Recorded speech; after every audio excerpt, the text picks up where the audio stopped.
कांग्रेस के कार्यकारी अध्यक्ष राजेश ठाकुर ने केंद्र के बजट को निराशा वाला बताया। उन्होंने कहा कि बजट उद्योगपतियों को ध्यान में रखकर बनाया गया है, जिसमें आगामी चुनावी झलक ज्यादा दिखती है।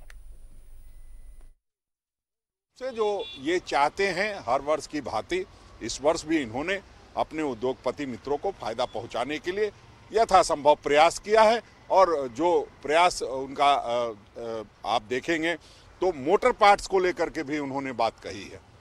तो मोटर पार्ट्स अगर जो बाहर से आएंगे उस पर बढ़ा दिया है टैक्स, तो अगर मोटर पार्ट्स अब बाइक महंगी होगी वो आम आदमी पर असर पड़ेगा। मोबाइल आप कहते हैं कि बगैर मोबाइल के आपको डीबीटी का पैसा नहीं पहुंचेगा, उसी पे मैसेज आता है, उसके लिए आपने बढ़ा दिया उसमें टैक्स, मोबाइल पर भी टैक्स पैसा खर्चा बढ़ जाएगा।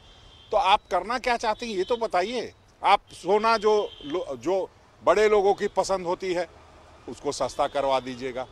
तो ये सब लोग सोना नहीं खाएंगे, ये लोग अन्न खाएंगे और अन्नदाता दुखी है। इसलिए पहले तो आपको बजट पेश करने से पहले किसानों से माफी मांगनी चाहिए थी, जो आपने नहीं किया है। इस बजट का कोई मतलब नहीं है।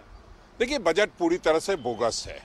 बजट में मूल अवधारणा बजट की यही है कि तमाम जो सरकारी कंपनियां हैं उनको बेचने की योजना बता रही है वो। और हम समझते हैं जो ये एक आम व्यक्ति का उत्साह होता है बजट को लेकर के, वो पहले दिखाई भी नहीं दे रहा था और अब तो लगता है कि बजट आने के बाद मर ही चुका है लोगों का उत्साह। कि आप आम व्यक्ति के बजट के लिए कोई जो स्लैब में एक आयकर के स्लैब में छूट दी जाती थी उस तरह की कोई घोषणा आपने नहीं की है। आपने सिर्फ अपने अंतर्मन की बात की है और कहीं ना कहीं जो आपके उद्योगपति मित्र हैं उनको लाभ पहुंचाने की बात की है। आप कह रहे हैं कि किसानों पर हमने फोकस किया है।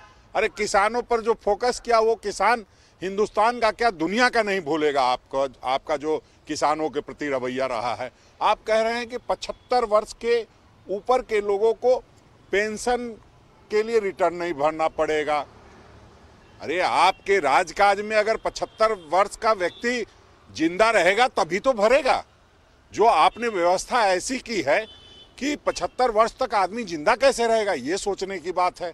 और पेंशन और ब्याज पर जो पैसा, ब्याज का जो ये मिलता है, पैसा मिलता है, उस पर आप रिटर्न नहीं भरने की बात कर रहे हैं। बाकी लोगों का क्या होगा? कितने लोग देश में पेंशन लेते हैं? देखिए, ये हर वर्ष इस देश में कहीं ना कहीं विधानसभा चुनाव होता है और जहां भी विधानसभा होता है चुनाव, वहां ये पैकेज जरूर देते हैं। पिछले समय में बिहार को पैकेज देने का काम किया था, उसका क्या हुआ कोई बता नहीं सकता है। कितना हजार लाख करोड़ का इन्होंने पैकेज दिया था, अभी तो लगता है उस अनुपात में कम ही इन्होंने दिया है। चूंकि इनकी उम्मीद वहां बहुत कम है, थोड़ा दे करके थोड़ा चाहते हैं, तो वो करने के लिए जनता अपनी नंगी निगाहों से देख रही है। बजट का मूल मकसद चुनाव जीतना, सत्ता पे काबिज रहना और अपने उद्योगपति मित्रों को लाभ पहुंचाना। इधर जे में